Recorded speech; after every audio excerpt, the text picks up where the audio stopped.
ಓಂ ಪವಿತ್ರಂ ಚರಿತಂ ಯಸ್ಯಾಹ ಪವಿತ್ರಂ ಜೀವನಂ ತಥಾ ಪವಿತ್ರತಾ ಸ್ವರೂಪಿಣ್ಯೈ ತಸ್ಯೈ ಕುರ್ಮೋ ನಮೋ ನಮಃ. ಭಗವಂತ ಅವತಾರ ತಾಳುವಾಗಲೆಲ್ಲ ಮಾನವ ದೇಹಧಾರಿಯಾಗಿಯೇ ಬರುವ ಉದ್ದೇಶವೇನು ಅಂತಂದ್ರೆ, ಮಾನವರೆಲ್ಲ ಮಾನವರಾಗಿಯೇ ಬಾಳಿ ದೈವತ್ವಕ್ಕೆ ಏರುವಂತಾಗಲಿ ಅಂತ. ಆದರೆ ಈ ಮಾನವರು ಮಾನವರೂಪಿಯಾಗಿ ಬಂದಂತಹ ಭಗವಂತನನ್ನ ಅನುಸರಿಸುವ ಮಾತು ಹಾಗಿರಲಿ, ಅವನು ತಮ್ಮಂತೆಯೇ ಇರೋದನ್ನ ಕಂಡು ಕಡೆಗಾಣಿಸಿ ಬಿಡ್ತಾರೆ. ಶ್ರೀಕೃಷ್ಣನನ್ನ ಕೌರವರು ಕಡೆಗಾಣಿಸಿದ ಹಾಗೆ ಶ್ರೀಮಾತೆ ಶಾರದಾ ದೇವಿಯವರು ಕಾಶಿಯಲ್ಲಿರ್ತಿದ್ದ ಆ ದಿನಗಳಲ್ಲಿ ಅವರನ್ನ ನೋಡೋದಕ್ಕೋಸ್ಕರ ಬಂದಂತಹ ಕೆಲವು ಮಹಿಳೆಯರು ಅವರನ್ನ ಸಂಸಾರದಲ್ಲಿ ಮುಳುಗಿರುವ ಸಾಮಾನ್ಯ ಸ್ತ್ರೀಯಂತೆ ಕಂಡು ತೆರೆದ ಬಾಯಿಯಿಂದ ಹೇಳಿಯೂ ಬಿಟ್ರು, ಅಮ್ಮ ಇದೇನಿದು, ನೀವು ಕೂಡ ಗಾಢವಾಗಿ ಈ ಮಾಯೆಯೊಳಗೆ ಮುಳುಗಿಬಿಟ್ಟಿದ್ದೀರಲ್ಲ ಅಂತ. ಆದ್ರೆ ಶ್ರೀಮಾತೆಯವರು ಅಸಂಖ್ಯಾತ ಗೃಹಸ್ಥ ಜನರಿಗೆ ಮಾರ್ಗದರ್ಶನ ನೀಡೋದಕ್ಕಾಗಿ ತಾವು ಸ್ವತಃ ಗೃಹಸ್ಥ ಕಾರ್ಯಗಳಲ್ಲಿ ತೊಡಗಿದ್ದಾರೆ ಅಂತ ಅನ್ನೋದು ಆ ಮಹಿಳೆಯರಿಗೆ ಹೇಗೆ ಗೊತ್ತಾಗಬೇಕು? ಗೃಹಸ್ಥ ಧರ್ಮದಲ್ಲಿ ಇದ್ದುಕೊಂಡೂ ಕೂಡ ಮನಸ್ಸನ್ನ ಪರಮಾರ್ಥದಲ್ಲಿಡೋದನ್ನ ಸಾಧಿಸಿಕೊಳ್ಳಬಹುದು ಅನ್ನೋದನ್ನ ತೋರೋದಕ್ಕಾಗಿಯೇ ತಾವು ಸ್ವತಃ ಗೃಹಸ್ಥ ಕಾರ್ಯಗಳಲ್ಲಿ ತೊಡಗಿದ್ದಾರೆ ಅಂತ ಅನ್ನೋದು ಅವರಿಗೆ ಹೇಗೆ ಅರಿವಾಗಬೇಕು? ಆದ್ರಿಂದ ಆ ಮಹಿಳೆಯರು ಹಾಗೆಂದ್ರೆ ಅದು ಸಹಜವಾಗಿಯೇ ಇದೆ ಅಲ್ವೇ? ಇನ್ನೊಂದಿನ ಇನ್ನೊಂದು 4 ಜನ ಸ್ತ್ರೀಯರು ಬಂದ್ರು ಶ್ರೀಮಾತೆಯವರ ದರ್ಶನಕ್ಕೆ. ಶ್ರೀಮಾತೆಯವರು ಕಾಶಿಯ ಆ ಹೊಸ ಮನೆಯ ವಿಶಾಲವಾದ ಜಗಲಿಯ ಒಂದು ಬದಿಯಲ್ಲಿ ಕುಳಿತಿದ್ದಾರೆ. ಇನ್ನೊಂದು ಬದಿಯಲ್ಲಿ ಗೋಲಾಪ್ಮ ಹಾಗೂ ಮತ್ತಿತರ ಸ್ತ್ರೀ ಭಕ್ತರು ಕುಳಿತಿದ್ದಾರೆ. ಈ ಗೋಲಾಪ್ಮ ಶ್ರೀಮಾತೆಯವರಿಗಿಂತ ಹೆಚ್ಚು ವಯಸ್ಸಾದವಳ ಹಾಗೆ ಕಾಣಿಸ್ತಾಳೆ. ಅಲ್ಲದೆ ಅವಳ ದೃಢವಾದ ಮೈಕಟ್ಟು ಅವಳಿಗೊಂದು ವಿಶೇಷ ವ್ಯಕ್ತಿತ್ವ ತಂದುಕೊಟ್ಟಿದೆ. ಆದ್ರಿಂದ ಇವಳು ಮೊದಲ ನೋಟಕ್ಕೆ ಪ್ರಭಾವ ಬೀರೋ ಹಾಗಿದ್ದಾಳೆ. ಈಗ ಶ್ರೀಮಾತೆಯವರನ್ನ ನೋಡಿಕೊಂಡು ಹೋಗೋದಕ್ಕೋಸ್ಕರ ಬಂದಂತಹ ಮಹಿಳೆಯರು ಈ ಗೋಲಾಬ್ ಮಾಳನ್ನ ಕಂಡು ಪ್ರಭಾವಿತರಾಗಿ ಅವರಲ್ಲೊಬ್ಬಳು ಅವಳಿಗೆ ನಮಸ್ಕಾರ ಮಾಡಿ ಮಾತನಾಡಿಸೋದಕ್ಕೆ ಹೊರಟ್ಲು. ಗೋಲಾಬ್ ಮಾಗೆ ತಕ್ಷಣ ಗೊತ್ತಾಯ್ತು ಅವಳು ತನ್ನನ್ನ ಶ್ರೀಮಾತೆ ಅಂತ ತಿಳಿದುಕೊಂಡು ಬಿಟ್ಟಿದ್ದಾಳೆ ಅಂತ. ಅವಳಿಗೆ ಹೇಳ್ತಾಳೆ, ನೋಡಿ ಶ್ರೀಮಾತೆಯವರು ಅಲ್ಲಿ ಕುಳಿತಿದ್ದಾರೆ, ಅಲ್ಲಿಗೆ ಹೋಗಿ ಅಂತ. ಆಗ ಆ ಮಹಿಳೆ ಅಲ್ಲಿಂದಲೇ ಶ್ರೀಮಾತೆಯವರನ್ನ ನೋಡ್ತಾಳೆ. ನೋಡಿದ್ರೆ ಅವರ ವ್ಯಕ್ತಿತ್ವ ಅಷ್ಟೇನೋ ಮನಸ್ಸಿಗೆ ಬರಲಿಲ್ಲ. ಆಧ್ಯಾತ್ಮಿಕ ವ್ಯಕ್ತಿತ್ವ ಅಂದ್ರೆ ಅದು ಅಷ್ಟೊಂದು ಸರಳವಾಗಿರೋದಕ್ಕೆ ಸಾಧ್ಯವೇ ಅಂತ ಅವಳ ಭಾವ. ಆದ್ರಿಂದ ಅವಳು ತಿಳಿದುಕೊಂಡ್ಲು ಏನು ಅಂತಂದ್ರೆ, ಗೋಲಾಪ್ಮ ತಮ್ಮ ಜೊತೆ ತಮಾಷೆ ಮಾಡ್ತಿದ್ದಾಳೆ ಅಂತ. ಆದ್ರಿಂದ ಅಲ್ಲೇ ಕುಳಿತುಕೊಂಡು ಸಂಭಾಷಣೆಗೆ ಪ್ರಾರಂಭಿಸಿದ್ಲು. ಆದ್ರೆ ಗೋಲಾಪ್ಮ ಪುನಃ ಒತ್ತಿ ಹೇಳಿದ್ಲು, ತಾನಲ್ಲ ಶ್ರೀಮಾತೆ, ಅಲ್ಲಿ ಕುಳಿತಿದಾರಲ್ಲ ಅವರು ಅಂತ. ಆಗ ಆ ಮಹಿಳೆ ಶ್ರೀಮಾತೆಯವರ ಬಳಿಗೆ ಹೋಗಲೇಬೇಕಾಯ್ತು, ಹೋದ್ಲು. ಆದ್ರೆ ಶ್ರೀಮಾತೆಯವರು ಈ ತಮಾಷೆಯನ್ನ ಇನ್ನಷ್ಟು ಅನುಭವಿಸೋಣ ಅಂತ ಆ ಮಹಿಳೆಗೆ ಹೇಳ್ತಾರೆ. ಇಲ್ಲ ಅವರೇ ಶ್ರೀಮಾತೆಯವರು ಅಂತ. ಈಗ ಈ ಮಹಿಳೆಗೆ ಕಷ್ಟಕ್ಕಿಟ್ಕೊಂಡಿತು, ನಿಜವಾದ ಶ್ರೀಮಾತೆಯವರು ಯಾರು ಅಂತ. ಅವ್ರನ್ನ ಕೇಳಿದ್ರೆ ಇವರು ಅಂತಾರೆ, ಇವ್ರನ್ನ ಕೇಳಿದ್ರೆ ಅವರು ಅಂತಾರೆ. ಇದರಿಂದಾಗಿ ಆ ಮಹಿಳೆಗೆ ಸ್ವಲ್ಪ ನಾಚಿಕೆಯೂ ಆಯ್ತು. ಆದ್ರಿಂದ ಆಕೆ ಇನ್ನು ತಾನು ಇವರ ಮಾತಿಗೆ ಕಿವಿ ಕೊಡಬಾರದು, ತಾನು ಮೊದಲ ನೋಟದಲ್ಲೇ ಯಾರನ್ನ ಶ್ರೀಮಾತೆ ಅಂತ ತಿಳಿದುಕೊಂಡೋ ಅವರೇ ನಿಜವಾದ ಶ್ರೀಮಾತೆ ಅಂತ ಹೀಗೆ ನಿರ್ಧಾರ ಮಾಡಿಕೊಂಡು ಅವಳು ಗೋಲಾಪ್ ಮಾಳ ಹತ್ರ ಬಂದ್ಲು. ಆಗ ಗೋಲಾಪ್ ಮಾ ಆಕೆಗೆ ಕೊಂಚ ಗದರಿಸಿ ಹೇಳ್ತಾಳೆ, ಏನು ನಿಮ್ಗೆ ಅಷ್ಟು ತಿಳಿಯೋದಿಲ್ವೇ? ಶ್ರೀಮಾತೆಯವರ ಮುಖದಲ್ಲಿ ಹೊಳೆಯುವ ಆ ದಿವ್ಯ ಕಳೆಯನ್ನ ಗುರುತಿಸೋದಕ್ಕಾಗ್ಲಿಲ್ವೇ ನಿಮಗೆ? ಮನುಷ್ಯರು ಯಾರಾದ್ರೂ ಹಾಗಿರೋದಕ್ಕೆ ಸಾಧ್ಯವೇನೋ ಅಂತ.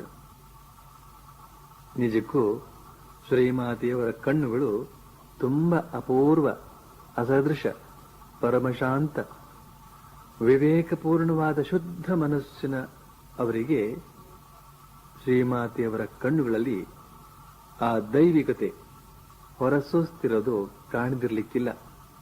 ಆದರೆ ಪ್ರಪಂಚದ ಥಳುಕಿಗೆ ಮರುಳಾಗಿ ಮನಸೋತ ಮಂದಿಗೆ ಆ ದಿವ್ಯತೆಯ ಗುರುತು ಹೇಗಾಗಬೇಕು? ಭೋಗ ಲಾಲಸೆಯಿಂದ ಮಲಿನವಾದ ಮನಸ್ಸಿನಲ್ಲಿ ಆ ದಿವ್ಯ ಜ್ಯೋತಿ ಹೇಗೆ ತಾನೇ ಪ್ರತಿಫಲಿತವಾದೀತು? ಅವತಾರವೆತ್ತಿದ ಭಗವಂತನನ್ನ ಈ ಋಷಿಮುನಿಗಳು ಹೇಗೆ ಗುರುತಿಸ್ತಾರೆ ಅಂತಂದ್ರೆ ಅವನ ಕಣ್ಣುಗಳನ್ನ ನೋಡಿ. ಒಬ್ಬ ಋಷಿ ಶ್ರೀಕೃಷ್ಣನ ಕಣ್ಣುಗಳನ್ನ ನೋಡಿಯೇ ಹೇಳಿಬಿಟ್ಟ ಅವನು ಸಾಕ್ಷಾತ್ ವಿಷ್ಣು ಅಂತ. ಹೇಗೆ ಅಂದ್ರೆ ಆ ಋಷಿ ಹಿಂದೆ ನೋಡಿದ ಶೇಷಶಾಹಿ ವಿಷ್ಣುವಿನ ಕಣ್ಣುಗಳು ಶ್ರೀಕೃಷ್ಣನ ಕಣ್ಣುಗಳು ಒಂದೇ ತೆರನಾಗಿದ್ದುವಂತೆ. ಈ ವಿಷಯ ಹಾಗಿರಲಿ, ಶ್ರೀಮಾತೆಯವರ ಬಳಿಗೆ ಬಂದಂತಹ ಆ ಮಹಿಳೆಯರು ಕೊನೆಗೂ ಅವರ ದರ್ಶನ ಮಾಡಿದ್ರು. ದರ್ಶನ ಮಾಡಿಕೊಂಡು ಹೊರಟು ಹೋದ್ರು. ಇತ್ತ ಶ್ರೀಮಾತೆಯವರು ಕೂಡ ಕೆಲ ದಿನಗಳಲ್ಲಿಯೇ ಕಾಶಿಯಿಂದ ಹೊರಟು ಕಲ್ಕತ್ತಾ ತಲುಪಿದ್ರು. ಇಲ್ಲಿ 1 ತಿಂಗಳಿದ್ದು ಜಯರಾಂಬಾಟಿಗೆ ಹಿಂತಿರುಗಿದ್ರು. ಹಿಂತಿರುಗುವಾಗ ಅವರು ಈ ಸಲ ವಿಷ್ಣುಪುರದ ದಾರಿಯಾಗಿಯೇ ಹೊರಟರು. ಯಾಕೆ ಅಂದ್ರೆ ವಿಷ್ಣುಪುರ ಈಗ ಒಂದು ರೈಲು ನಿಲ್ದಾಣ ಆಗಿದೆ. ಆದ್ರಿಂದ ಇಲ್ಲಿಯವರೆಗೆ ರೈಲಿನಲ್ಲೇ ಪ್ರಯಾಣ ಮಾಡಬಹುದಾಗಿದೆ. ಹಿಂದೆ ಶ್ರೀಮಾತೆಯವರಿಗೆ ಈ ವಿಷ್ಣುಪುರದಲ್ಲಿ ಪರಿಚಿತರು ಯಾರು ಇದ್ದಿರಲಿಲ್ಲ. ಆದ್ರಿಂದ ಅವರು ಇಲ್ಲಿ ತಮ್ಮ ಪರಿವಾರ ಸಮೇತ ಒಂದೋ ಪೋಕಾ ಬಂಧ್ ಅಲ್ಲಿ ಅಥವಾ ಲಾಲ್ ಬಂಧ್ ಅಲ್ಲಿ ವಿಶ್ರಮಿಸಿಕೊಳ್ತಿದ್ರು. ಪೋಕಾ ಬಂಧ್, ಲಾಲ್ ಬಂಧ್ ಇವೆರಡು ದೊಡ್ಡ ದೊಡ್ಡ ಜಲಾಶಯಗಳು. ಇದರ ಬಳಿ ಇರತಕ್ಕಂತಹ ಯಾವುದಾದ್ರೊಂದು ಛತ್ರದಲ್ಲಿ ಅಡಿಗೆ, ಊಟ, ವಿಶ್ರಾಂತಿಗೆ ಅವಕಾಶ ಮಾಡಿಕೊಳ್ತಿದ್ರು. ಆದರೆ ಈಗ ಅಲ್ಲಿ ಸುರೇಶ್ವರ ಸೇನ ಎಂಬವನ ಪರಿಚಯವಾಗಿದೆ. ಸ್ವಾಮಿ ಶಾರದಾನಂದರು ಹಿಂದೆ ಇಲ್ಲಿ ವಿಷ್ಣುಪುರಕ್ಕೆ ಬಂದಾಗ ಇವನ ಮನೆಯಲ್ಲಿ ಸುಮಾರು 2 ತಿಂಗಳ ಕಾಲ ಉಳಿದುಕೊಂಡಿದ್ರು. ಅವರ ಸತ್ಸಂಗದ ಪ್ರಭಾವದಿಂದ ಸುರೇಶ್ವರ ಸೇನ ತನ್ನ ಕುಟುಂಬ ಸಮೇತ ಶ್ರೀರಾಮಕೃಷ್ಣರ ನಿಷ್ಠಾವಂತ ಭಕ್ತನಾದ. ಆದ್ರಿಂದ ಈಗ ಶ್ರೀಮಾತೆಯವರು ಕಲ್ಕತ್ತಾದಿಂದ ಜಯರಾಂಬಾಟಿಗೆ ಬರುವಾಗಲೆಲ್ಲ ವಿಷ್ಣುಪುರದ ದಾರಿಯಾಗಿಯೇ ಬಂದು ಅವನ ಮನೆಯಲ್ಲಿ ಊಟ, ವಿಶ್ರಾಂತಿ ಪಡೆದು ಮುಂದುವರಿತಿದ್ರು. ಹಿಂದೆ ಒಮ್ಮೆ ಶ್ರೀರಾಮಕೃಷ್ಣರು ದಕ್ಷಿಣೇಶ್ವರದ ದಿನಗಳಲ್ಲಿ ಪತ್ನಿ ಶಾರದಾದೇವಿಯವರ ಹತ್ರ ಹೇಳಿದ್ದುಂಟು, ನೋಡು, ಈ ವಿಷ್ಣುಪುರ ಅಂದ್ರೆ ಅದೊಂದು ಗುಪ್ತ ಬೃಂದಾವನ, ನೀನದನ್ನ ನೋಡ್ಬೇಕು ಅಂತ. ಅದಕ್ಕೆ ಶಾರದಾದೇವಿಯವರು ಹೇಳಿದ್ದುಂಟು, ನಾನೆಷ್ಟಾದ್ರೂ ಹೆಂಗಸು, ನಾನಲ್ಲಿಗೆಲ್ಲ ಹೋಗೋದುಂಟೆ, ನೋಡೋದುಂಟೆ ಅಂತ.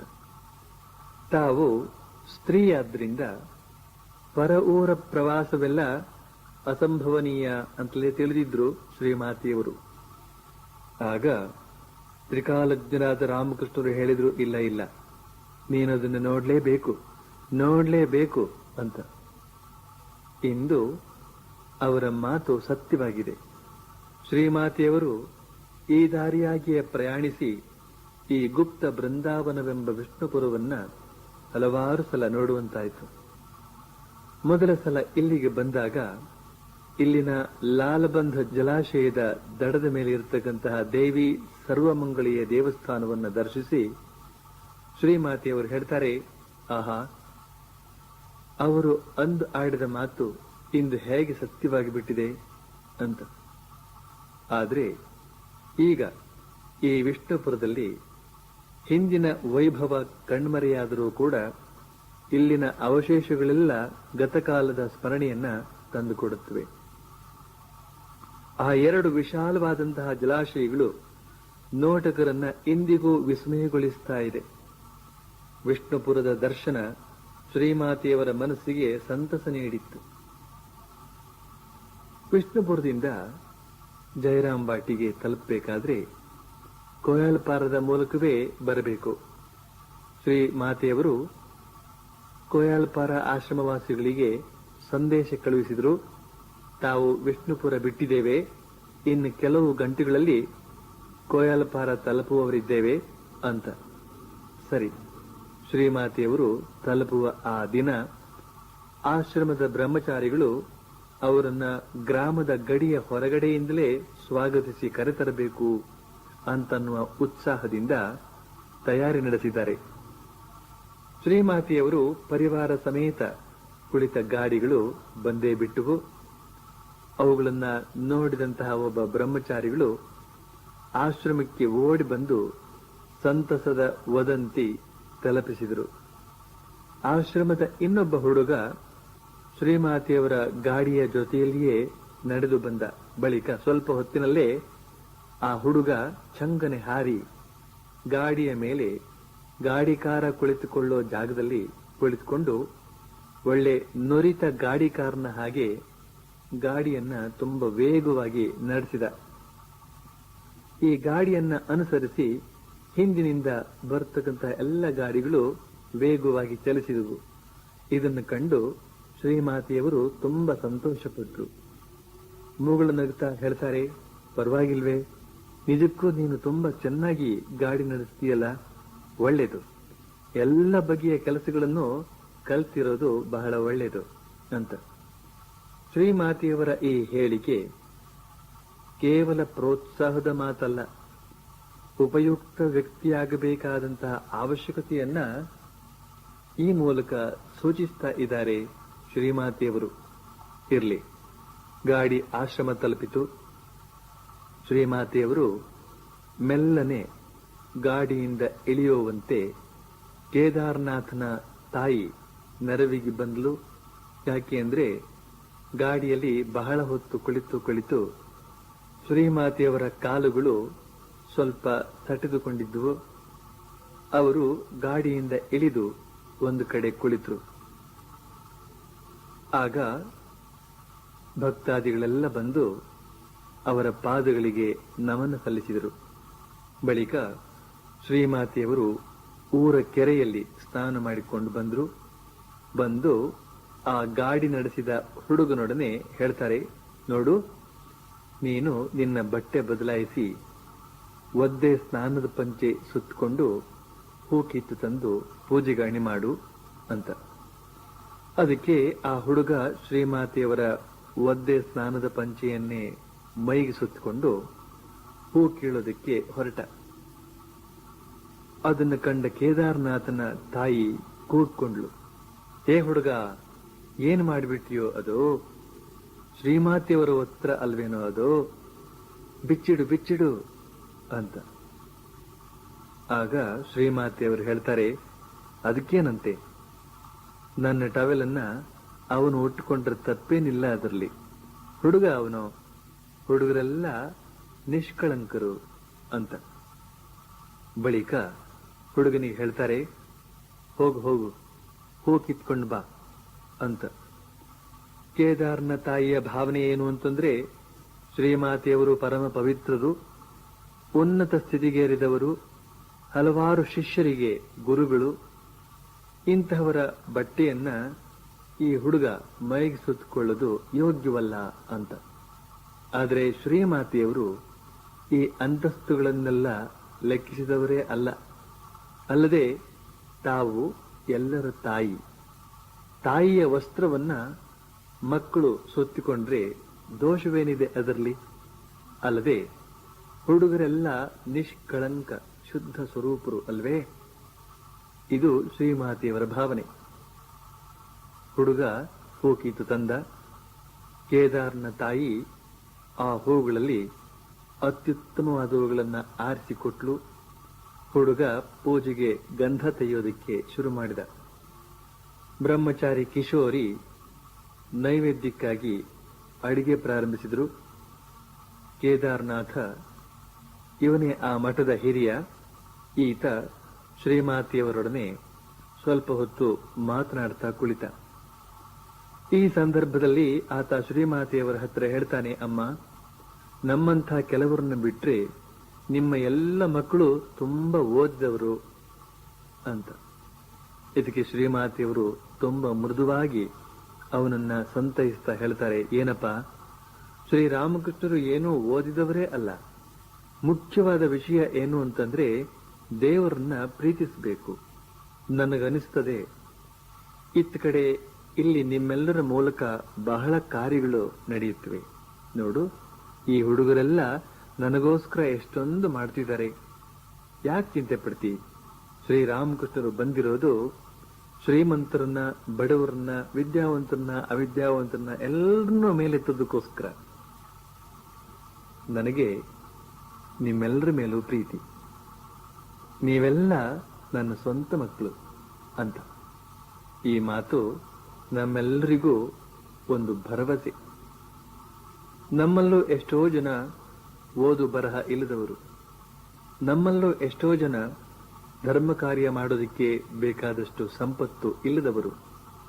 ಇಂಥ ನಾವು ಕೂಡ ಉದ್ಧಾರ ಆಗೋದಕ್ಕೆ ಅವಕಾಶ ಇದೆ, ನಮಗೂ ಕೂಡ ಉದ್ಧಾರದ ಭರವಸೆ ಇದೆ ಅಂತ ಶ್ರೀಮಾತೆಯವರ ಆಶ್ವಾಸನೆ ಇದು.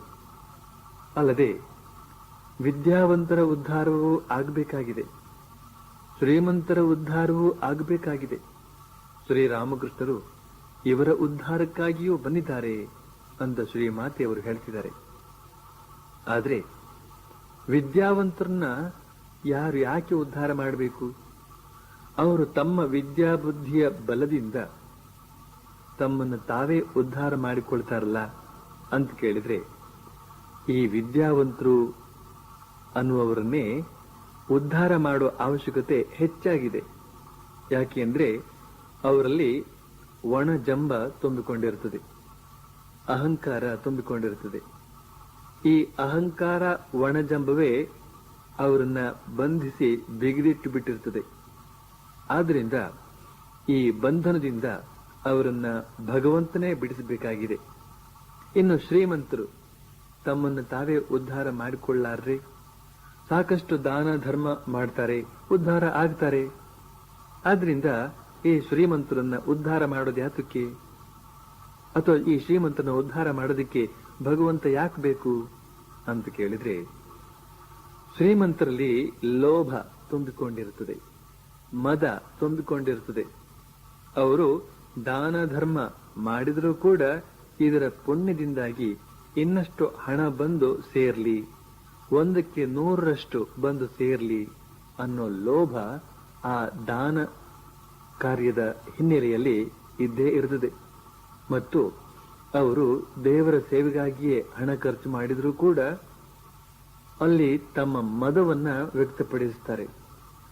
ಈ ದೇವರಿಗೆ ಚಿನ್ನದ ಕಿರೀಟ ತಯಾರಿಸಿಕೊಟ್ಟವರು ಯಾರು ಗೊತ್ತೋ ನಾವೇ ಸರಿ, ಈ ದೇವಸ್ಥಾನಕ್ಕೆ ಬೆಳ್ಳಿಯ ಕಳಶ ಇಟ್ಟವರು ಯಾರು ಗೊತ್ತೋ ನಾವೇ ಸರಿ ಅಂತ ಹೀಗೆ ಅವರ ಲೋಭ ಮದ ಅಂತನ್ನೋ ಪಾಶಗಳು ಅವರನ್ನ ಬಂಧಿಸಿ ಬಿಗಿದಿಟ್ಟಿರ್ತದೆ.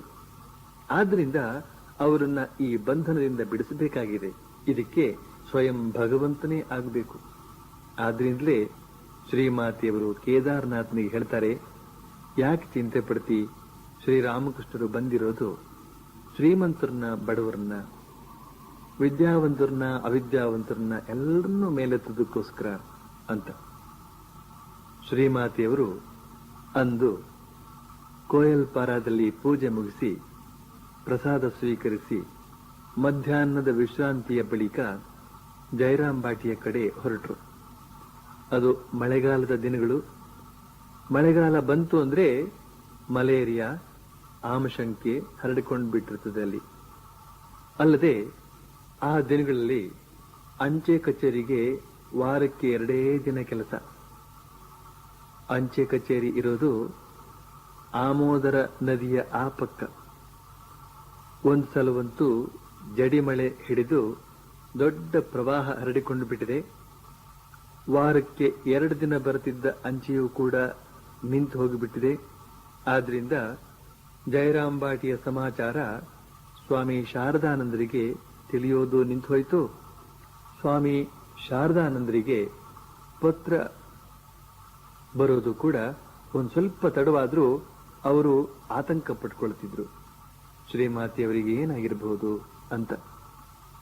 ಸ್ವಂತ ಹೊಟ್ಟೆಯಲ್ಲಿ ಹುಟ್ಟಿದ ಮಗ ಕೂಡ ತಾಯಿಯ ವಿಷಯವಾಗಿ ಇಷ್ಟೊಂದು ಆಸಕ್ತಿ ವಹಿಸಿಯಾನು ಅಂತ ಹೇಳೋದಕ್ಕೆ ಸಾಧ್ಯವಿಲ್ಲ.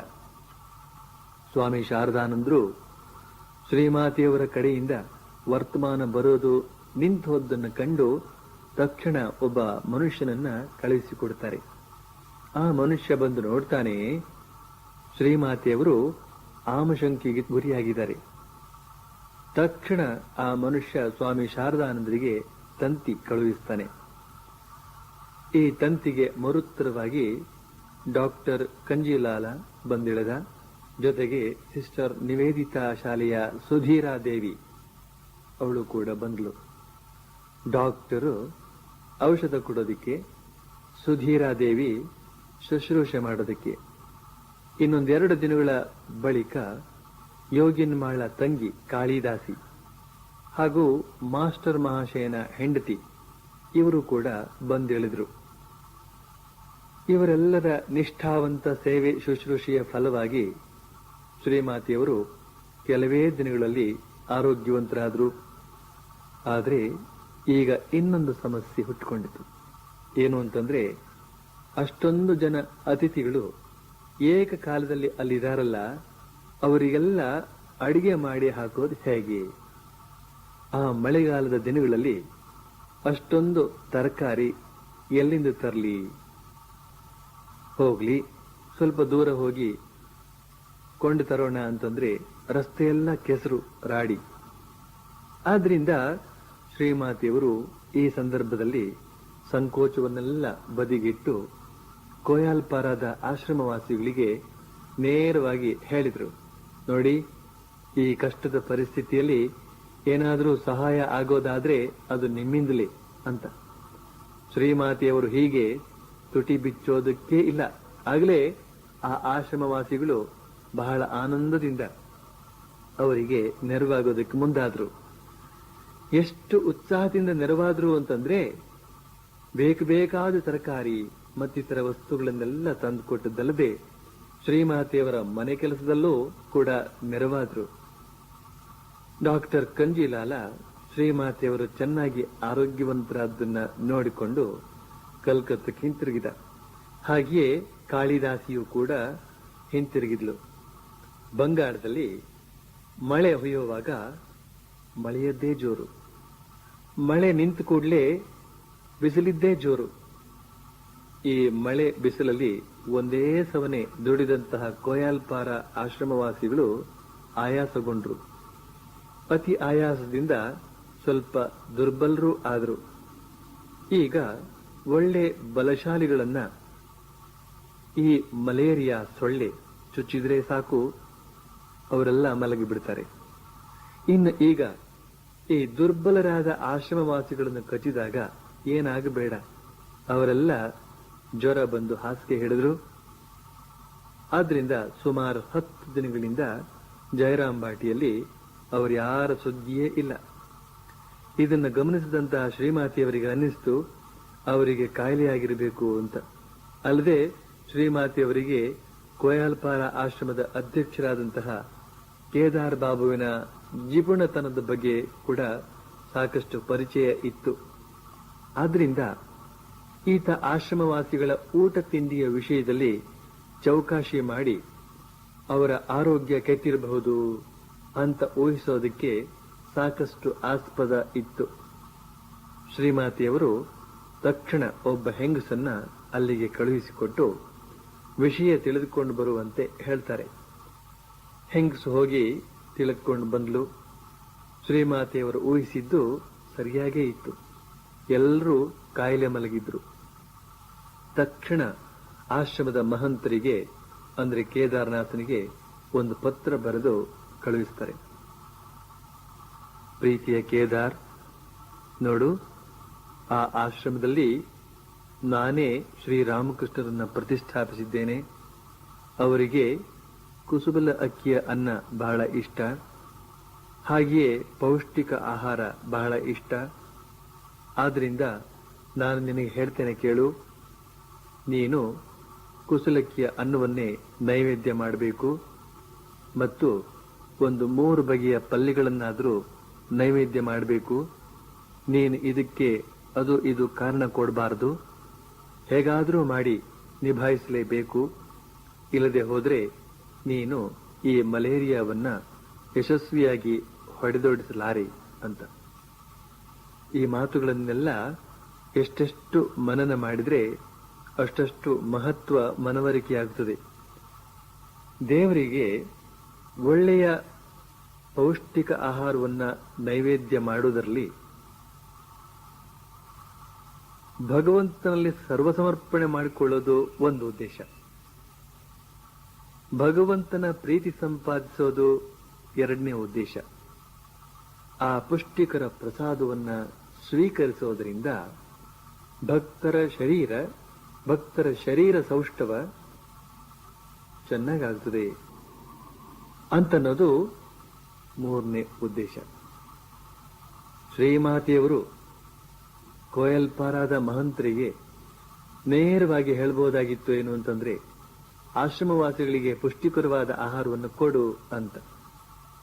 ಆದ್ರೆ ತಿನ್ನುವ ಆಹಾರ ಪ್ರಸಾದ ರೂಪವಾಗಿ ಬರಲಿ ಅಂತನ್ನೋ ಉದ್ದೇಶದಿಂದ ಅದನ್ನ ದೇವರಿಗೆ ನೈವೇದ್ಯ ಮಾಡು ಅಂತ ಹೇಳ್ತಿದ್ದಾರೆ ಶ್ರೀಮಾತೆಯವರು.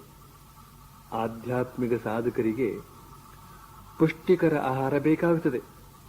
ಅದರಲ್ಲೂ ರಾಜಯೋಗವನ್ನ ಅಭ್ಯಾಸ ಮಾಡುವವರಿಗೆ ಪೌಷ್ಟಿಕ ಆಹಾರ ಬೇಕೇ ಬೇಕು. ಅವರು ಮಣಗಟ್ಲೆ ಆಹಾರ ತೆಗೆದುಕೊಳ್ಳದೆ ಹೋಗಬಹುದು. ಆ ಆಹಾರದಲ್ಲಿ ಪೌಷ್ಟಿಕಾಂಶದ ಗುಣ ಇರಬೇಕು. ಆದ್ರಿಂದ ಅವರಿಗೆ ಬೇಕಾದ್ದು ಮಣ ಅಲ್ಲ ಗುಣ, ರುಚಿ ಅಲ್ಲ ಪುಷ್ಟಿ, ರೂಪ ಅಲ್ಲ ಸತ್ವ. ಪೂಜ್ಯ ಸ್ವಾಮಿ ಯತೀಶ್ವರಾನಂದಜಿಯವರು ಹಿಂದೆ ತೀವ್ರ ತಪಸ್ಸಿನಲ್ಲಿ ತೊಡಗಿದ್ದಾಗ ತೀರಾ ಸರಳ ಆಹಾರ ತೆಗೆದುಕೊಳ್ತಿದ್ರಂತೆ. ಆದರೆ ಕೆಲವೇ ದಿನಗಳಲ್ಲಿ ಅವರ ಅಂಗ ಪ್ರತ್ಯಂಗಗಳ ಅಣು ಕಣಗಳು ಕೂಡ ಸಸಾರಜನಕ ಅನ್ನಾಂಗಕ್ಕಾಗಿ ಹಾತೊರೆದಂತೆ ಭಾಸವಾಯಿತಂತೆ. ಸಸಾರಜನಕ ಅಂದ್ರೆ ಪ್ರೋಟೀನು. ಆದ್ರಿಂದ ಆರೋಗ್ಯಕ್ಕೂ ಒಳ್ಳೆಯ ಆಹಾರ ಬೇಕು, ಯೋಗಕ್ಕೂ ಒಳ್ಳೆಯ ಆಹಾರ ಬೇಕು. ಒಳ್ಳೆಯ ಆರೋಗ್ಯ ಇಲ್ಲದೆ ಹೋದ್ರೆ ಯೋಗಾಭ್ಯಾಸ ಕಷ್ಟ. ಆದ್ರಿಂದ ಶ್ರೀಮಾತೆಯವರು ಆಶ್ರಮದ ಮಹಂತ ಕೇದಾರ ಬಾಬುವಿಗೆ ಬರೆದು ಆಶ್ರಮವಾಸಿಗಳಿಗೆ ಒಳ್ಳೆಯ ಆಹಾರದ ವ್ಯವಸ್ಥೆ ಮಾಡಿಸ್ತಾರೆ. ಇಲ್ಲಿ ಶ್ರೀಮಾತೆಯವರು ಈ ಪುಷ್ಟಿಕರ ಆಹಾರವನ್ನ ಶ್ರೀರಾಮಕೃಷ್ಣರ ನೈವೇದ್ಯಕ್ಕೆ ಉಪಯೋಗಿಸುವ ಹಾಗೆ ಹೇಳಿದ್ರಲ್ಲ, ಇದರಲ್ಲಿ ಒಂದು ಸೂಕ್ಷ್ಮ ಇದೆ. ಏನು ಅಂತಂದ್ರೆ, ಈ ಮಹಂತ ಕೇದಾರನಾಥ ಬಹಳ ಜಿಪುಣ. ಇಂಥವನ ಹತ್ತಿರ ಆಶ್ರಮವಾಸಿಗಳಿಗೆ ಸಾಕಷ್ಟು ಪುಷ್ಟಿಕರ ಆಹಾರ ಕೊಡು ಅಂತ ಎಷ್ಟೇ ಹೇಳಿದ್ರೂ ಕೂಡ ಫಲಕಾರಿಯಾಗುವ ಸಂಭವ ಇಲ್ಲ. ಯಾಕೆ ಅಂದ್ರೆ ಜಿಪುಣನದ್ದು ಮಂಗಮುಷ್ಟಿ. ಬಹುಶಃ ಈ ಕಪಿಮುಷ್ಟಿಯನ್ನಾದರೂ ಸಡಿಲಿಸಬಹುದೋ ಏನೋ, ಆದರೆ ಜಿಪುಣ ಮುಷ್ಟಿಯನ್ನ ಸಡಿಲಿಸುವ ಕೆಲಸ ಸೃಷ್ಟಿಕರ್ತನಿಂದಲೂ ಕೂಡ ಸಾಧ್ಯವಾಗಲಾರದು. ಇಲ್ಲಿ ಕೇದಾರನಾಥನ ವಿಷಯದಲ್ಲಿ ಒಂದು ಸಣ್ಣ ಅನುಕೂಲಾಂಶ ಇದೆ. ಏನು ಅಂತಂದ್ರೆ, ಅವನಿಗೆ ಶ್ರೀರಾಮಕೃಷ್ಣರ ಮೇಲೆ ಭಕ್ತಿ ಇದೆ. ಆದ್ರಿಂದ ಶ್ರೀಮಾತೆಯವರು ಇದನ್ನ ಉಪಯೋಗಿಸಿಕೊಂಡು ಅವನ ಜಿಪುಣ ಮುಷ್ಟಿಯನ್ನ ಸಡಲಿಸುವ ಉಪಾಯ ಹುಡ್ತಾರೆ. ನೋಡು, ನೀನು ಎಷ್ಟೇ ಕಷ್ಟವಾದರೂ ಸರಿಯೇ ಶ್ರೀರಾಮಕೃಷ್ಣರಿಗೆ ಪೌಷ್ಟಿಕ ಆಹಾರವನ್ನ ನೈವೇದ್ಯ ಮಾಡಲೇಬೇಕು ಅಂತ. ಕ್ರಮೇಣ ಆಶ್ರಮವಾಸಿಗಳೆಲ್ಲ ಆರೋಗ್ಯಶಾಲಿಗಳಾದರು. ಇದನ್ನು ಕಂಡು ಶ್ರೀಮಾತೆಯವರು ಆನಂದಿತರಾದರು. ಈಗ ಮಳೆಗಾಲ ಕೊನೆಗೊಂಡಿದೆ. ಶ್ರೀಮಾತೆಯವರು ಕಲ್ಕತ್ತಕ್ಕೆ ಹೊರಟಿದ್ದಾರೆ. ಅಲ್ಲಿಗೆ ಹೋದವರೇ ಕೋಯಲ್ಪಾರದ ಕೇದಾರನಾಥನಿಗೆ ಪತ್ರ ಬರೆಯಿಸ್ತಾರೆ. ಪ್ರಿಯ ಕೇದಾರ್, ಈ ಸಲ ಕೋಯಲ್ಪಾರದಲ್ಲಿ ನನಗೋಸ್ಕರ ಒಂದು ಮನೆಯನ್ನು ಕಟ್ಟಿಕೊಡೋದಕ್ಕೆ ನಿನಗೆ ಸಾಧ್ಯವಾದ್ರೆ ಒಳ್ಳೆಯದು. ನಾನು ಇಲ್ಲಿಂದ ಆಗಾಗ ಜಯರಾಮ್ ಬಾಟಿಗೆ ಹೋಗಿ ಬರುವಾಗಲೆಲ್ಲ ಅಲ್ಲಿ ಉಳಿದುಕೊಳ್ಳೋದಕ್ಕೆ ಅನುಕೂಲವಾಗುತ್ತದೆ. ನನ್ನ ತಮ್ಮಂದಿರ ಸಂಸಾರದಲ್ಲಿ ದಿನೇ ದಿನೇ ತೊಡಕು ತೊಂದರೆಗಳು ಹೆಚ್ಚುತ್ತಾ ಹೋಗ್ತಿದೆ. ನಾನಿನ್ನು ಅವರನ್ನ ವಿಶೇಷವಾಗಿ ನೆಚ್ಚಿಕೊಂಡಿರೋದಕ್ಕಾಗೋದಿಲ್ಲ. ನನಗೇನಾದರೂ ಕಾಯಿಲೆಯಾದಾಗ ಅವರ ಮನೆಗೆ ಹೋಗಿ ಇರೋಣ ಅಂತಂದ್ರೆ ಅಲ್ಲಿ ಸಾಕಷ್ಟು ಸ್ಥಳಾವಕಾಶ ಇಲ್ಲ ಅಂತ. ಶ್ರೀಮಾತೆಯವರು ಕಾಯಿಲೆ ಬಿದ್ರೆ ಕಲ್ಕತ್ತಾದಿಂದ ಅವರ ಸೇವೆ ಶುಶ್ರೂಷೆಗೆ ಒಂದು ದಂಡೆ ಬಂದ್ಬಿಡ್ತದೆ.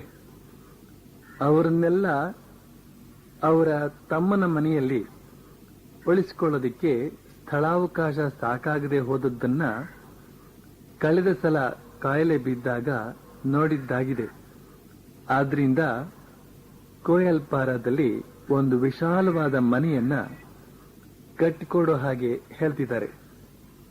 ಮನೆ ಕಟ್ಟುವ ಕೆಲಸ ಅಂದ್ರೆ ಅದೇನು ಸಾಮಾನ್ಯವೇ? ಈ ಕೆಲಸ ಅಂದು ಆ ಕಾಲದಲ್ಲೂ ಕಷ್ಟ, ಇಂದು ಈ ಕಾಲದಲ್ಲೂ ಕಷ್ಟ. ಆ ಕಾಲದಲ್ಲಿ ಹಣಕ್ಕೆ ಕಷ್ಟ, ಈ ಕಾಲದಲ್ಲಿ ಸಿಮೆಂಟಿಗೆ ಕಷ್ಟ.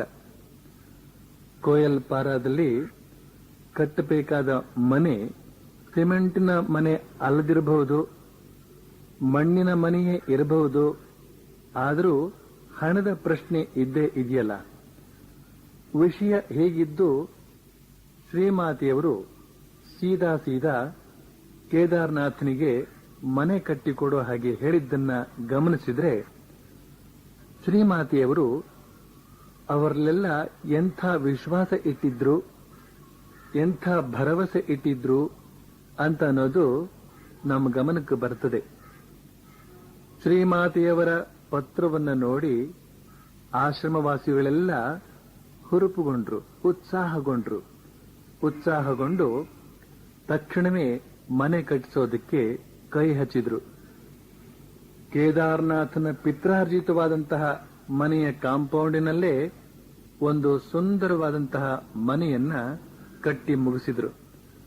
ಈ ಮನೆಯಲ್ಲಿ 3 ಕೋಣೆಗಳು, ಒಂದು ಅಡಿಗೆಯ ಮನೆ ಹಾಗೂ ಇತರ ಅನುಕೂಲತೆಗಳೆಲ್ಲ ಇದ್ದುವು. ಈಗ ಶ್ರೀಮಾತೆಯವರು ಈ ದಾರಿಯಾಗಿ ಬರುವಾಗ ಹೋಗುವಾಗಲೆಲ್ಲ ಉಳಿದುಕೊಳ್ಳೋದಕ್ಕೆ ಒಂದು ಸ್ವಂತದ ಮನೆಯಾದಂತಾಯಿತು. ಕಾಲಕ್ರಮದಲ್ಲಿ ಈ ಮನೆಗೆ ಜಗದಂಬಾ ಆಶ್ರಮ ಅಂತ ಹೆಸರಾಯಿತು. ಕಲ್ಕತ್ತಾದಲ್ಲಿ ಸುಮಾರು 1 ವರ್ಷ ಇದ್ದು ಈಗ ಶ್ರೀಮಾತೆಯವರು ಜಯರಾಮ್ ಬಾಟಿಯ ಕಡೆಗೆ ಹೊರಟಿದ್ದಾರೆ. ಕೋಯಲ್ಪಾರದಲ್ಲಿ ತಮ್ಮ ಸ್ವಂತ ಮನೆಯನ್ನ ನೋಡಿ ಬಹಳ ಆನಂದಿತರಾಗಿದ್ದಾರೆ. ಆದರೆ ಈ ಸಲ ಅಲ್ಲಿ ಉಳಿದುಕೊಳ್ಳೋದಕ್ಕೆ ಸಾಧ್ಯವಾಗಲಿಲ್ಲ. ಯಾಕೆಂದ್ರೆ ಅವರೇ ಹೇಳ್ತಾರೆ, ನಾನು ಈಗ ಇಲ್ಲಿ ಉಳಿದುಕೊಳ್ಳಾರೆ, ನನ್ನ ಜೊತೆಯಲ್ಲಿ ಬಹಳ ದೊಡ್ಡ ಪರಿವಾರ ಬಂದಿದೆ. ಇವರನ್ನೆಲ್ಲ ಜಯರಾಮ್ ಬಾಟಿಯಲ್ಲಿ ಬಿಟ್ಟು ಬಳಿಕ ನಾನು ರಾಧಿಯನ್ನು ಮಾತ್ರ ಕರೆದುಕೊಂಡು ಬಂದು ಇಲ್ಲಿ ಕೆಲ ಕಾಲ ಇರ್ತೇನೆ ಅಂತ. ಶ್ರೀಮಾತೆಯವರು ಜಯರಾಮ್ ಬಾಟಿಗೆ ಬಂದು ತಲುಪಿದ್ರು. 3 ತಿಂಗಳು ಕಳೆಯಿತು. ಈಗ ಶ್ರೀಮಾತೆಯವರು ಕೋಯಲ್ಪಾರಕ್ಕೆ ಹೋಗಿ ಇರ್ತಕ್ಕಂತಹ ದಿನವನ್ನ ಗೊತ್ತು ಮಾಡಲಾಯಿತು. ಅದು ಮಳೆಗಾಲದ ಮಧ್ಯಭಾಗ. ಮಳೆ ಯಾವಾಗ ಶುರುವಾಗುತ್ತೆ, ಯಾವಾಗ ನಿಲ್ಲುತ್ತೆ ಅಂತ ಹೇಳೋದಿಕ್ಕೆ ಸಾಧ್ಯವಾಗದಂತಹ ಕಾಲ ಅದು. ಶ್ರೀಮಾತೆಯವರನ್ನ ಕೋಯಲ್ಪಾರಕ್ಕೆ ಕರೆದೊಯ್ಯುವ ದಿನ ಧಾರಾಕಾರವಾಗಿ ಮಳೆ, ಮುಂಜಾನೆಯಿಂದ ಮಳೆ. ಇದನ್ನು ಕಂಡು ಆಶ್ರಮವಾಸಿಗಳ ಪ್ರಥಮ ಪ್ರತಿಕ್ರಿಯೆ ಏನು ಅಂತಂದ್ರೆ, ಇಂಥ ಸ್ಥಿತಿಯಲ್ಲಿ ಶ್ರೀಮಾತೆಯವರನ್ನ ಕರೆತರೋದು ಸರಿ ಅಲ್ಲ ಅಂತ. ಆದ್ರೆ ಆಮೇಲೆ ಅವರೆಲ್ಲ ಪುನರಾಲೋಚನೆ ಮಾಡ್ತಾರೆ. ಏನು ಅಂತಂದ್ರೆ, ಕೊಟ್ಟ ಮಾತಿನ ಪ್ರಕಾರ ಶ್ರೀಮಾತೆಯವರನ್ನ ಕರ್ತರೋದಕ್ಕೆ ಅಂದೇ ಪಲ್ಲಕ್ಕಿ ತೆಗೆದುಕೊಂಡು ಹೋಗೋದೇ ಸರಿ. ಆದ್ರೆ ಜಯರಾಮ್ ಬಾಟಿಯಿಂದ ಇಲ್ಲಿಗೆ ಬರೋದು ಬಿಡೋದು ಶ್ರೀಮಾತೆಯವರ ಇಚ್ಛೆಗೆ ಬಿಟ್ಟದ್ದು ಅಂತ ಹೀಗೆ ಆಲೋಚಿಸಿ ಪಲ್ಲಕ್ಕಿಯನ್ನ ತೆಗೆದುಕೊಂಡು ಆ ಜಡಿ ಮಳೆಯಲ್ಲೇ ಜಯರಾಮ್ ಬಾಟಿಗೆ ಬಂದ್ರು. ಶ್ರೀಮಾತೆಯವರ ತಮ್ಮ ಅಂದ್ರೆ ಸೋದರ ಕಾಳಿ ಮಾವ. ಈ ಕಾಳಿ ಮಾವ ಇವರು ಬಂದದ್ದನ್ನ ನೋಡಿದ. ಈತ ನಿಮಗೆಲ್ಲ ತಿಳಿದ ಹಾಗೆ ಮಹಾವರಟ, ಸಾಲದ್ದಕ್ಕೆ ಹಳ್ಳಿ ಮನುಷ್ಯ. ಆದ್ರಿಂದ ಹಳ್ಳಿಯ ವಾತಾವರಣಕ್ಕೆ ತಕ್ಕಂಥ ಶಬ್ದಕೋಶವನ್ನೇ ಬಳಸಿ ಬೈತಾನೆ. ಅಲ್ರಯ್ಯ, ಎಂಥ ಕೋತಿಗಳ್ರಯ್ಯ ನೀವು. ನೀವು ನನ್ನ ಅಕ್ಕನ ಭಕ್ತರಂತೆ, ಭಕ್ತರು. ಆ ಕೇದಾರ್ನೋ ಅವನ ತಲೆಯೋ ಹಂದಿ ತಲೆ ಅವಂದು. ಸ್ವಾಮಿ ಯೋಗಾನಂದ್ರು ನನ್ನ ಅಕ್ಕನನ್ನ ಎಷ್ಟು ಚೆನ್ನಾಗಿ ಸೇವೆ ಮಾಡಿದ್ರು. ಈಗ ನೋಡಿ ಸ್ವಾಮಿ ಶಾರದಾನಂದ್ರು ಅವಳನ್ನ ಎಷ್ಟು ಎಚ್ಚರದಿಂದ ನೋಡಿಕೊಳ್ತಿದ್ದಾರೆ. ನೀವಿದ್ದೀರಲ್ಲ, ನೀವು ಶುದ್ಧ ಕೋತಿಗಳು. ಅಲ್ಲ, ಈ ಜಡಿಮಳೆಯಲ್ಲಿ ನಮ್ಮ ಅಕ್ಕನನ್ನು ಕರೆದುಕೊಂಡು ಹೋಗಬೇಕು ಅಂತ ಬಂದಿದ್ದೀರಲ್ಲ, ಬುದ್ಧಿ ಇದೆಯಾ ನಿಮಗೆ? ಬುದ್ಧಿ ಇದೆಯಾ ಅಂತ ಚೆನ್ನಾಗಿ ಗದರಿದ ಕಾಳಿಮಾವ. ಮೈಯೆಲ್ಲ ಒದ್ದೆಯಾಗಿ ಚಳಿಯಿಂದ ನಡುಗುತ್ತಿರೋ ಅವರಿಗೆ ಈಗ ಮೈ ಬಿಸಿಯಾಗಿರಬಹುದು. ಶ್ರೀಮಾತೆಯವರು ತಮ್ಮ ಸೋದರನ ಪ್ರತಿಯೊಂದು ಶಬ್ದವನ್ನು ಕೇಳಿಸಿಕೊಂಡು ಆಶ್ರಮವಾಸಿಗಳ ಕಡೆ ನೋಡ್ತಾ ಮುಗುಳು ನಕ್ರು. ಈ ಮುಗುಳು ನಗೆಗೆ ಎರಡು ಅರ್ಥ.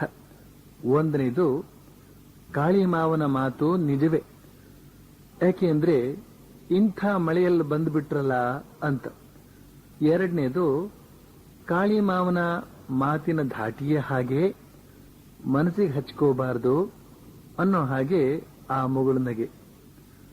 ಶ್ರೀಮಾತೆಯವರ ಈ ಮುಗುಳು ನಗೆಯಿಂದ ಆ ಆಶ್ರಮವಾಸಿಗಳಿಗೆ ಸ್ವಲ್ಪ ಧೈರ್ಯ ಬಂತು. ಆಗ ಅವರು ಬಾಯಿ ಬಿಚ್ಚುತ್ತಾರೆ. ನಿಜಕ್ಕಾದರೂ ಶ್ರೀಮಾತೆಯವರ ಸೇವೆ ಮಾಡೋ ಯೋಗ್ಯತೆ ನಮಗಿದೆಯೇನು?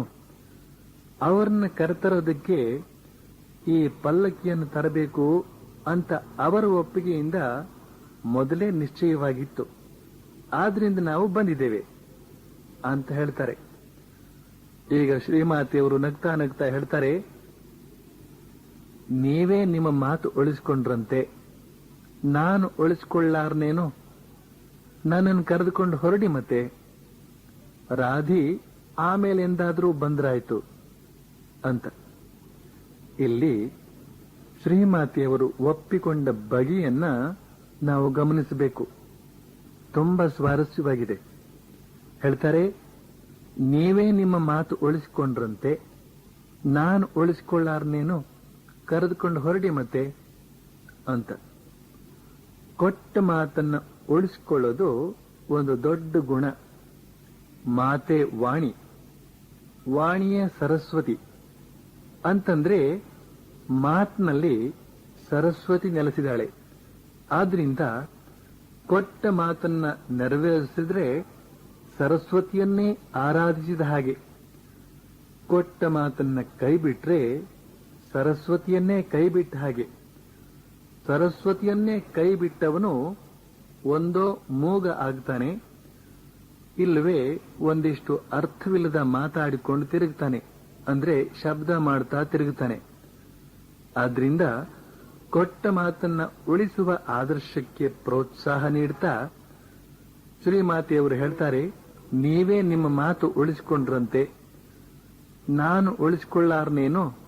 ಕರೆದುಕೊಂಡು ಹೊರಡಿ ಮತ್ತೆ ಅಂತ. ಆದ್ರೆ ಆ ಆಶ್ರಮವಾಸಿಗಳಿಗೆ ತಮ್ಮ ತಪ್ಪಿನ ಅರಿವಾಗಿತ್ತು ಅದಾಗಲೇ. ಹೇಳ್ತಾರೆ, ಅಮ್ಮ, ಅದು ಹೇಗಾದೀತು? ಈ ಮಳೆಯಲ್ಲಿ ಯಾರೂ ಕೂಡ ಮನೆ ಬಿಟ್ಟು ಹೊರಗೆ ಬರೋದಿಲ್ಲ. ಹೀಗಿರುವಾಗ ನಾವು ನಿಮ್ಮನ್ನ ಈ ಪಲ್ಲಕ್ಕಿಯಲ್ಲಿ ಕರೆದುಕೊಂಡು ಹೊರಟು ಮಳೆಯಲ್ಲಿ ತೋಯಿಸಿ ಕಾಯಿಲೆ ಗುರಿಪಡಿಸಲೇ ಅಂತ. ಆಶ್ರಮವಾಸಿಗಳ ಈ ಮಾತು ಕೇಳಿ ಕಾಳಿ ಮಾವನಿಗೆ ಒಳ್ಳೆ ತಮಾಷೆ ಅನಿಸ್ತು. ಕೊನೆಗೂ ಅವನ ಮಾತೇ ನಡೀತಲ್ಲ. ಶ್ರೀಮಾತೆಯವರು ನಗ್ತಾ ನಗ್ತಾ ಹೇಳಿದ್ರ ತಾತ್ಪರ್ಯವೇ ಅದು. ಹಾಗಾದ್ರೆ ನನ್ನ ಕರೆದುಕೊಂಡು ಹೊರಡಿ ಮತ್ತೆ ಅಂತ. ಅಂತಂದ್ರೆ ಮಾತು ಉಳಿಸ್ಕೊಳ್ಬೇಕೇನೋ ನಿಜ, ಆದ್ರೆ ಈ ಜಡಿಮಳೆಯಲ್ಲಿ ನನ್ನನ್ನು ಹ್ಯಾಕ್ ಕರೆದುಕೊಂಡು ಹೋಗ್ತೀರಿ, ಆಲೋಚನೆ ಮಾಡಿ ಅಂತನೋ ಹಾಗಿತ್ತು ಆ ನಗೆ. ಆ ನಗೆಯ ಬೆಳಕಿನಲ್ಲಿ ಆಶ್ರಮವಾಸಿಗಳು ಪರಿಸ್ಥಿತಿಯ ಅರಿವು ಮಾಡಿಕೊಂಡ್ರು. ಹೀಗೆ ಅವರಿಬ್ಬರ ಮಾತು ಉಳಿಯಿತು. ಶ್ರೀಮಾತೆಯವರ ಮೈಯೂ ಒದ್ದೆ ಆಗಲಿಲ್ಲ. ಆದ್ರೆ ಪಲ್ಲಕ್ಕಿ ತಂದವರು ಅಂದೇ ಬಂದ ದಾರಿಯಲ್ಲಿ ಹಿಂತಿರುಗಿದ್ರು, ಪಲ್ಲಕ್ಕಿ ಸಮೇತ. 1 ತಿಂಗಳು ಕಳೆದ ಮೇಲೆ ಶ್ರೀಮಾತೆಯವರು ಈಗ ಕೋಯಲ್ಪಾರಕ್ಕೆ ಹೊರಟಿದ್ದಾರೆ. ಜೊತೆಗೆ ರಾಧಿ, ನಳಿನಿ, ಮಾಕು, ರಾಧಿಯ ತಾಯಿ ಸುರಬಾಲೆ ಇವರು ಇದ್ರು. ಆದ್ರೆ ಶ್ರೀಮಾತೆಯವರು ಆ ಹೊಸ ಮನೆಯಲ್ಲಿ 15 ದಿನಗಳಿಗಿಂತ ಹೆಚ್ಚು ಕಾಲ ಇರಲಿಲ್ಲ. ಯಾಕೆ ಅಂದ್ರೆ ಶ್ರೀಮಾತೆಯವರು ಹೊರಟದ್ದು ಭಾದ್ರಪದ ಮಾಸದಲ್ಲಿ. ಈ ಮಾಸದಲ್ಲಿ ಹೊರಟವರು ಹೊರ ಊರಿನಲ್ಲಿ ಬಹಳ ದಿನ ಇರಬಾರದು ಅನ್ನೋದು ಸಂಪ್ರದಾಯ. ಆದ್ರಿಂದ ಶ್ರೀಮಾತೆಯವರು ಕೇವಲ 15 ದಿನಗಳಲ್ಲಿ ಜಯರಾಂಬಾಟಿಗೆ ಹಿಂತಿರುಗಿದರು. ಅದು ಕಾರ್ತೀಕ ಮಾಸ. ದೇವಿ ಜಗದ್ಧಾತ್ರಿಯ ಪೂಜೆ ಸಮೀಪಿಸ್ತಾ ಇದೆ. ಆದರೆ ಪೂಜಾ ಸಾಮಗ್ರಿಯ ಉಗ್ರಾಣವನ್ನ ನೋಡಿಕೊಳ್ಳತಕ್ಕಂತಹ ಮನುಷ್ಯ ಕಾಯಿಲೆ ಬಿದ್ದಿದ್ದಾನೆ. ಆದ್ರಿಂದ ಆ ಪೂಜಾ ಸಾಮಗ್ರಿಗಳನ್ನ ತೊಳೆದು ತಂದು ಜೋಡಿಸಿಕೊಡುವವರು ಯಾರೀಗ? ಶ್ರೀಮಾತೆಯವರು ಅದಕ್ಕಾಗಿ ಕೋಯಲ್ಪಾರದಿಂದ ಒಬ್ಬ ಹುಡುಗನನ್ನ ಕರೆಸಿಕೊಂಡ್ರು. ಆದ್ರೆ ಆತ ಅಬ್ರಾಹ್ಮಣ. ಆದ್ರಿಂದ ಶ್ರೀಮಾತೆಯವರು ಅವನಿಗೆ ಹೇಳ್ತಾರೆ, ನೋಡು, ನೀನು ಮುಟ್ಟಬಾರದ ವಸ್ತುಗಳನ್ನ ಮುಟ್ಟದಿದ್ರಾಯ್ತು ಅಷ್ಟೇ. ಉಳಿದೆಲ್ಲ ವಸ್ತುಗಳ ವ್ಯವಸ್ಥೆಯನ್ನ ನೀನ್ ನೋಡ್ಕೊಳ್ಬಹುದು ಅಂತ. ಆಗಿನ ಕಾಲದಲ್ಲಿ ಹಳ್ಳಿಗಳಲ್ಲಿ ಸಾಮಾಜಿಕ ಕಟ್ಟುಪಾಡುಗಳೆಲ್ಲ ತುಂಬಾ ಬಿಗಿ. ಈಗಲೂ ಕಡಿಮೆ ಅಂತೇನೂ ಅಲ್ಲ, ಆದ್ರೆ ಸ್ವಲ್ಪ ಸುಧಾರಣೆ ಆಗಿದೆ ಅಂತ ಅನಿಸ್ತದೆ.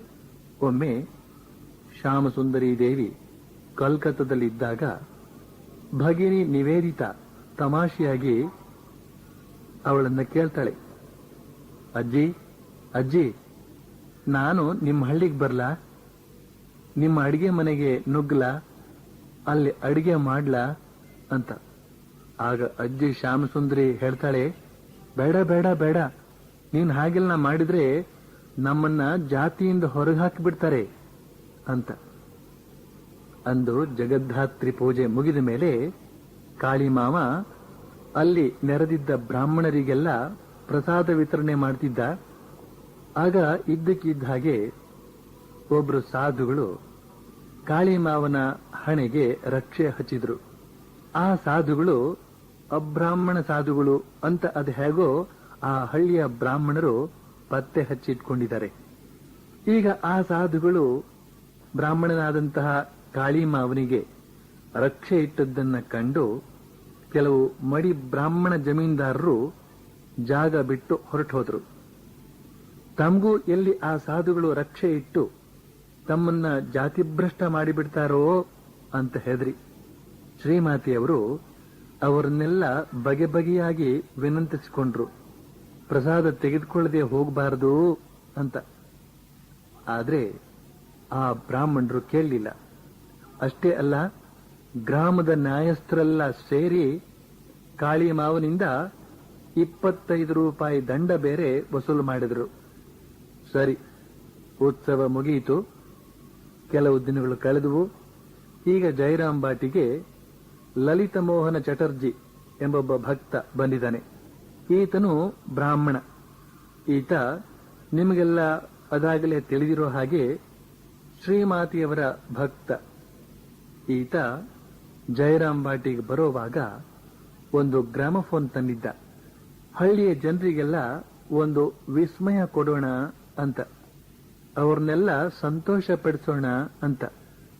ಅವನು ಎಲ್ಲ ಹಳ್ಳಿಗಳಿಗೂ ಹೀಗೇನೇನೆ ಈ ಗ್ರಾಮಫೋನ್ ಹೊತ್ಕೊಂಡು ಹೋಗ್ತಿದ್ದ ಅಂತಲ್ಲ, ಇಲ್ಲಿ ಶ್ರೀಮಾತೆಯವರು ಇರ್ತಕ್ಕಂಥ ಹಳ್ಳಿಯ ಜನರನ್ನ ಖುಷಿಪಡಿಸೋಣ ಅಂತ ಈ ಹಳ್ಳಿಗೆ ಆ ಗ್ರಾಮೋಫೋನ್ ಅನ್ನು ತಂದಿದ್ದಾನೆ.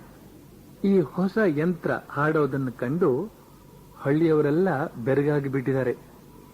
ಕಿವಿಯಿಂದ ಕಿವಿಗೆ ವರ್ತಮಾನ ಹರಡಿ ಹಲವಾರು ಜನ ಆಕರ್ಷಿತರಾಗಿ ಅಲ್ಲಿಗೆ ಬಂದ್ರು. ಈ ಸಂದರ್ಭದಲ್ಲಿ ಆ ಜಮೀನ್ದಾರ ಬ್ರಾಹ್ಮಣರು ಕೂಡ ಕುತೂಹಲ ತಾಳಲಾರದೆ ಅಲ್ಲಿಗೆ ಬಂದ್ರು. ಇವರು ಮಾಡಿದ ಕಥೆಯೆಲ್ಲ ಲಲಿತ ಮೋಹನ್ನಿಗೆ ಮೊದಲೇ ಯಾರಿಂದಲೋ ಗೊತ್ತಾಗಿತ್ತು. ಈಗ ಈ ಸಂದರ್ಭದಲ್ಲಿ ಅವರನ್ನೆಲ್ಲ ಚೆನ್ನಾಗಿ ತರಾಟೆಗೆ ತೆಗೆದುಕೊಳ್ಳಬೇಕು ಅಂತ ಅನಿಸ್ತು ಅವನಿಗೆ. ಶ್ರೀಮಾತೆಯವರ ವಿನಂತಿಗೂ ಗೌರವ ತೋರದಂತಹ ಇವರನ್ನ ಚೆನ್ನಾಗಿ ಹದಕ್ ತರಬೇಕು ಅಂದ್ಕೊಂಡು ಲಲಿತ ಮೋಹನ ಅವರನ್ನ ಕರೆದು ಹೇಳ್ತಾನೆ, ನೋಡಿ, ನೀವು ಆ ದಂಡದ ಹಣವನ್ನ ಹಿಂದೆ ತಂದುಕೊಟ್ರೋ ಸರಿ ಹೋಯ್ತು, ಇಲ್ಲದೆ ಹೋದ್ರೆ ನಿಮ್ಮನ್ನೆಲ್ಲ ಶೂಟ್ ಮಾಡಿಸಿಬಿಡ್ತೇನೆ ಅಂತ. ಮೊದಲೇ ಬ್ರಾಹ್ಮಣರು, ಸಾಲದ್ದಕ್ಕೆ ಹಳ್ಳಿಯವರು ಹೆದರಿ ಕಂಗಾಲು ಬೇಗ ಹೋಗಿ ದಂಡದ ಹಣವನ್ನ ಹಿಂತಿರುಗಿಸಿದ್ರು. ಲಲಿತ ಮೋಹನನ ಸಾಹಸ ಕಂಡು ಎಲ್ಲರೂ ದಂಗಾದ್ರು. ಅವನ ಈ ಬಗೆಯ ಧೈರ್ಯ ಸಾಹಸದ ಕಾರ್ಯಗಳನ್ನ ಕಂಡು ಜನ ಅವನನ್ನ ಕೈಸರ್ ಭಕ್ತ ಅಂತ ಕರೀತಿದ್ರು. ಲಲಿತ ಮೋಹನ ಹಾಗೆ ಹೆದರಿಸಿದ ವಿಧಾನ ಆ ಹಳ್ಳಿಗೆ ಸರಿ ಹೋಯಿತು ಅಷ್ಟೇ. ಅದು ಅವನೇ ಕಂಡು ಹುಡುಕಿದಂತಹ ಒಡ್ಡು ಉಪಾಯ.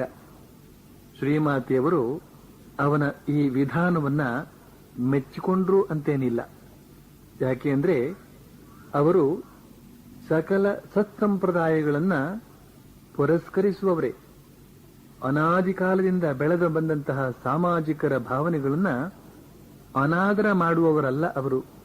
ಆದರೂ ಕೂಡ ಶ್ರೀಮಾತೆಯವರು ಭಕ್ತರ ನಡುವೆ ಈ ಜಾತಿ ಭೇದ ಅಂತನ್ನೋದು ಮರೆತು ಹೋಗೋ ಹಾಗೆ, ಅಳಿಸಿ ಹೋಗೋ ಹಾಗೆ ಸಾಧ್ಯವಾದಷ್ಟು ಪ್ರಯತ್ನ ಮಾಡ್ತಿದ್ರು.